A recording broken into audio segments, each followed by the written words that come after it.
Hey guys, I'm EDC Gunner, and if you want to learn more about watches, subscribe to my channel. And today we're gonna talk how to use a chronograph. You're gonna make this brief and short, but the concept of chronograph is much older than you would think, and refers to the ancient practice of tracking elapsed time, or just using a stopwatch. And chronograph is a stopwatch. It has two pushers here, and this is a crown, and it has three registers.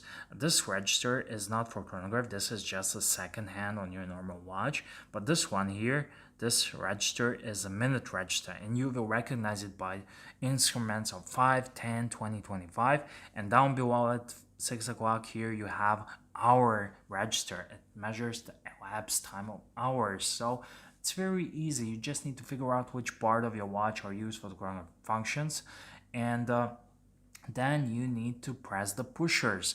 Usually chronograph watches, if you don't have a flyback, quartz or mechanical like this one, have pusher, let's call this pusher A and pusher B. So to start a chronograph, you use a pusher A and you just press it, and this goes around and around and measures elapsed time, and it will measure the second, and once a minute has elapsed, the hand on the minute subdial will inch forward here, and once the hour is passed, the minute on the hand on the hour subdial will move for 1 hour, and that's pretty much. As you can see, the chronographs are simple. If you want to stop the chronograph, you push again, pusher, top pusher, the pusher A we called it.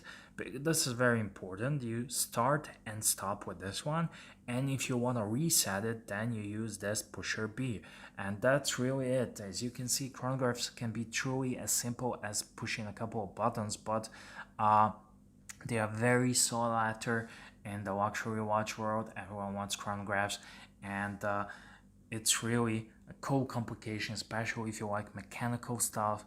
This is really something cool you can have on your wrist, a piece of horology, and one of my favorite horological complications.